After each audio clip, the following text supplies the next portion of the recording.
Good evening and welcome to this evening's mayoral debate. I'm your moderator, Ted Hill, and I'd like to thank the Polk County Family Collaborative, KMGK Magic 107.1 Radio, the Polk County Tribune, and Minnewaska Area Schools for making this evening possible. I'd also like to thank each of the mayoral candidates for participating, Dan Winter for working the sound for us this evening, and Minnewaska High School students Courtney Gramitz, Rachel Stye, Carly Stewart, Alicia Vigil, and Chris Clausen for helping out.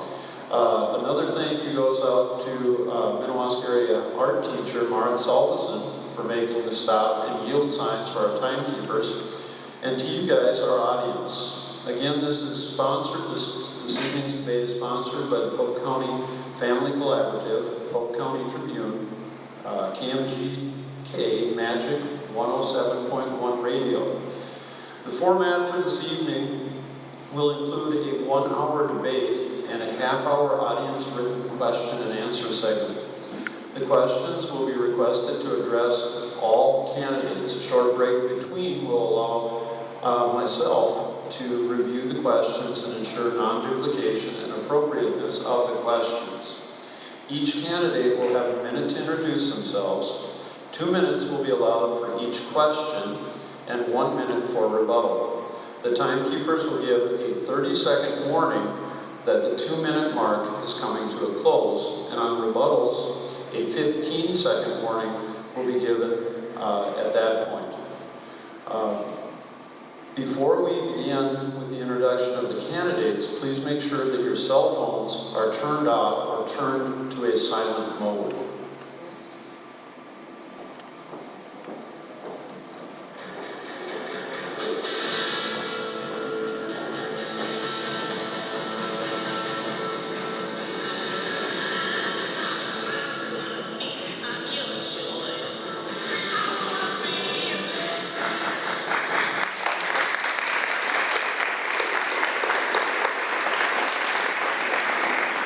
I would like to thank you all for being here tonight. It takes a lot of civic mindedness to do what you folks are doing and representing Glenwood, and I really appreciate that this evening.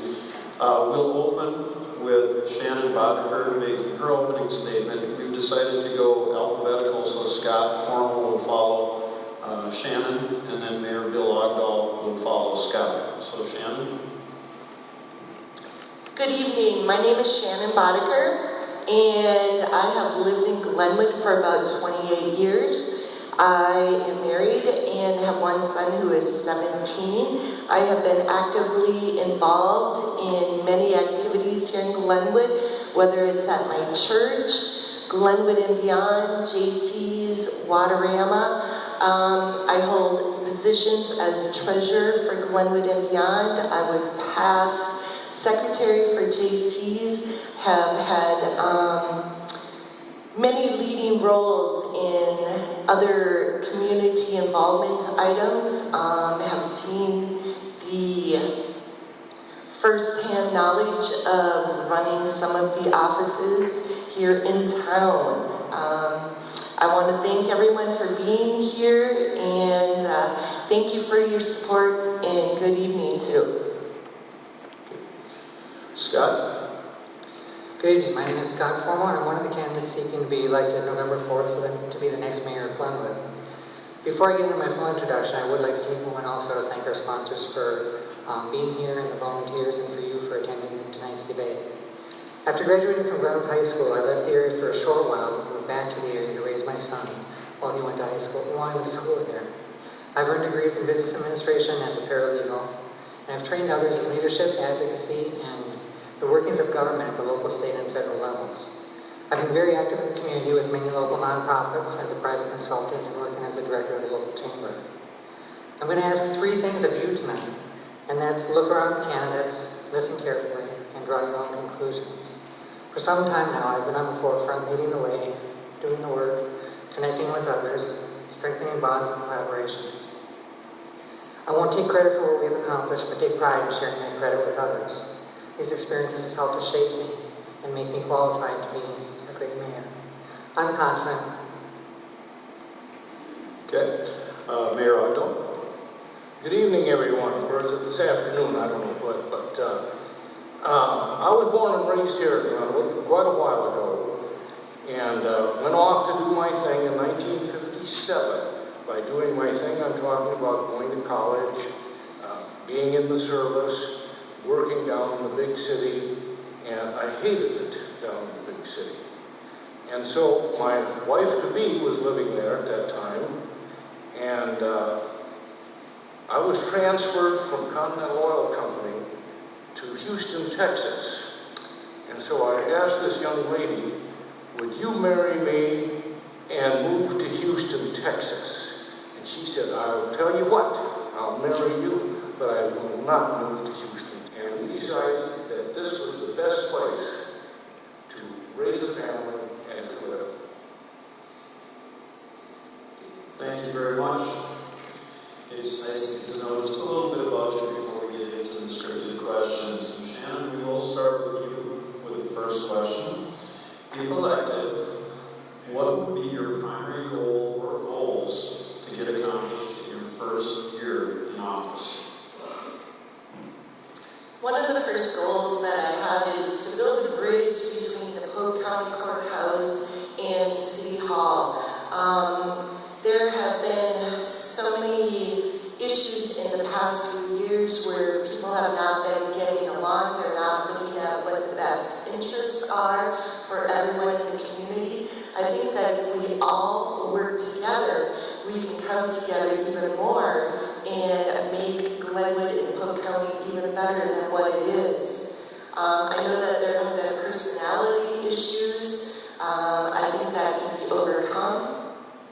There are also things that each group has that are so positive, and I think that if we do work together and even increasing that positive attitude, that we can just overcome everything and have not just separate sets of leaders, but a total group of leaders, which would be great for everyone.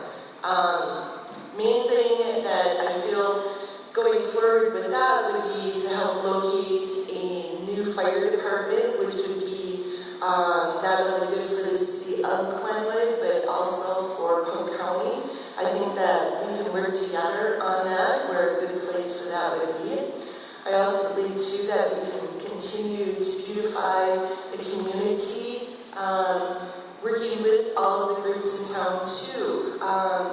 There's so many wonderful groups here that I think if we all pull together, have an agenda, we can work towards finishing all those wonderful projects.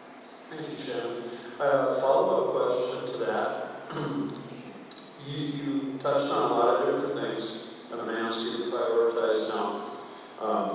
Choose the one objective that you would really like to get accomplished in that first year, and then answer how would you propose paying for that? Well, I believe that the first thing is for the county and the city to work together. Pooling funds also for building a new fire department, I think, can be agreeable for all of us. Working with the Polk County Fairgrounds area, I believe that there are monies available that if we combine all of our resources, that we can do that. I just think that there are a lot of avenues out there that haven't even been tapped into yet, and that by doing all of that, we can work together, we can accomplish those goals. Thank you. Scott, your role? There are a lot of opportunities for us to be able to work together and to do a number of different things. So I have to agree with that approach. There's nothing wrong with agreeing. That's okay. Bill?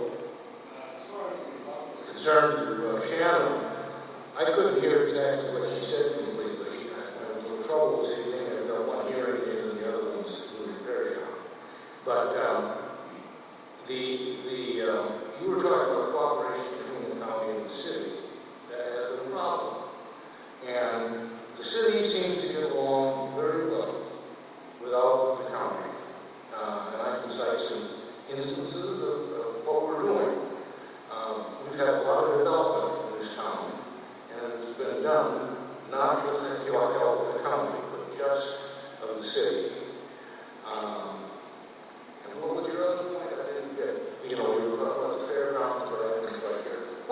felt that if we all work together, we can make Glenwood and Polk County even better than what it is if we can combine interests. I think we can even move further ahead and faster, too. Good point, Sharon. I just don't have to agree with you at this point. I think that the city is able to and has been for the last number of years moving forward by themselves. Thank you, Bill. Second question is going to go to Scott, and then we'll follow it up, Scott. The city is dealing with infrastructure that in some cases is nearly 100 years old. What is your plan for addressing infrastructure improvements that continue to deteriorate and cost the city year after year? As a leader, one must first understand the actual definition of scope of what infrastructure actually means. To me, it means everything that's needed in the city in order for the city to be a great place to work, shop, live, and play, or what it truly takes to make the city work. It's about updating roads, fixing storm sewers, minimizing flooding, sustaining public services, updating utilities and technologies, and finding ways to survive in the 21st century. That's more than simply pumping streets when it rains, fixing potholes in the spring, and continuing to put band-aids on band-aids. It's about rebuilding, replacing, and updating, and properly maintaining so that 5, 10, or 20 years from now we're not sitting in the same position. With the recent recession and the current recovery, organizations, businesses, and communities alike have many unique challenges, but there's also a number of great opportunities. In finding ways to grow in a new economy, many times we face growing pains, which basically means that we need to take a step backwards, reevaluate, and move forward in order to foster growth. Some of the common strategies in the business world include acquiring assets that others may have abandoned, forming joint ventures to create synergies, merging and relying on existing businesses or other entities. The city of Glenwood is no different. The city's growing pains are pretty relevant these days. It's a long list that covers far too much of the city. What is my plan? This is the perfect example of leadership approach to strategic planning that I would like to take if elected. My plan of action includes engaging the citizens and stakeholders of the community, such as private developers, city, state, and county officials, business and property owners, field experts, specialists, and community organizations. It's putting together a strategic and comprehensive planning and visioning for the future and incorporating specialized plans that are already in place. Categorizing, prioritizing, and setting measurable outcomes, generating a higher level of transparency when sharing development plans, and reshaping our definition of fiscal responsibility by leveraging all potential resources and funding options through the collaborations and public-private partnerships. Thank you, Scott. Bill, or excuse me, I have a follow-up for you, Scott.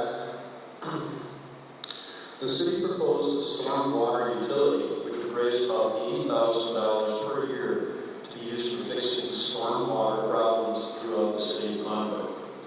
Would you be willing to identify and begin fixing stormwater problems immediately by bonding for a substantial amount and use the stormwater utility to pay back the bond? For the first part of that question, I'm absolutely willing to start identifying the stormwater problems and start to create that plan immediately.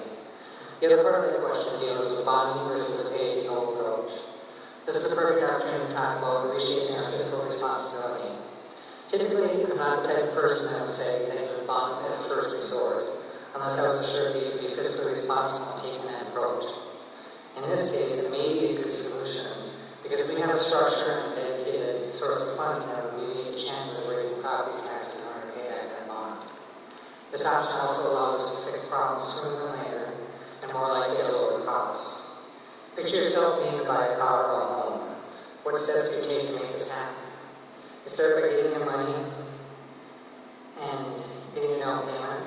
You ensure that you have a dependable source of revenue. You identify what you need in your car or your home.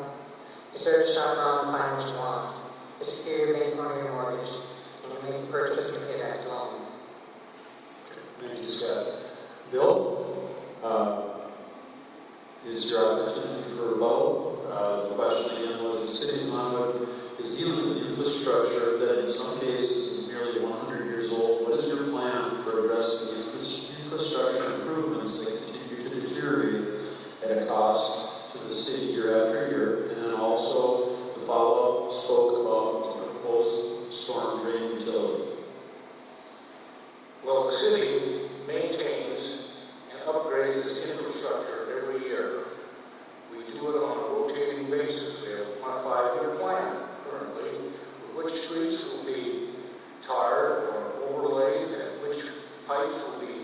put it in the ground. And this plan is what we try and follow. And the way we approach things is fiscally sound, I believe, in that the city dedicates each year in their budget a certain portion of the budget to be saved to fix things in the future, so that we have enough money at the time something goes haywire to fix it or to put it in. As you noticed, there was some streets that were done in town here this past year, overlaid. Thank you, Bill. Shannon, again, we're talking about city infrastructure, aging city infrastructure, and your plan for addressing the improvements, and then, of course, as follow-up, the $80,000 per year. First of all, I would like to say I'm not in favor of bonding for replacement of infrastructure at this point in time. I do know that the city does have a plan for doing so many streets every so many years. However, I believe that our infrastructure, which is the bones of the city, water, sewer, all of that, needs to be replaced more often. And the stormwater money that can be raised every year should be put towards that, along with the other monies the city has set aside. I tell you, once people knew that I was running for mayor, I can't believe how many people complained about our streets in town, or our streets in town and the sidewalks. And they would really like to see repairs done sooner. Thank you. Bill? Questions? Okay, this is addressing the 80,000 you're talking about. That's potential money that will be coming in from we haven't passed it yet completely, but a stormwater utility. I am not in favor of bonding either. I've got some bond amortization schedules here, and I don't know if I'll bore you with those or not, but it costs an awful lot of money to pay the interest back on a bond. And part of that question that was written in the things that we were handed is that the city should bond substantially for something. And just for the fun of it, if you borrow $1 million at 2%, the scheduled payment per year is $61,157. So total interest is $223 after 20 years. So we try and set aside money each year and not bond for it. Okay. Scott, would you like to address what's been said? The only thing I would say is, there's a number of things that I think are important to remember here. First of all, I definitely think that we need the funds in order to fix some of our utility fees, or we need to establish a some of our utility fee in order to fix some of the infrastructure. The pay-as-you-go approach may still end up being one of the options that you look at. But by bonding, you'll be able to fix quite a bit more up front. And we've got quite a few issues that I don't know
successful in getting a grant through the county of $400 and some odd thousand to go towards a complete streets program. So I think we'll be able to pay for this, doing it and doing it correctly when the time comes. The follow-up question you may have already answered, Bill, but I'm going to shoot it out here anyway just because it's in front of me. Okay, it has been estimated that the city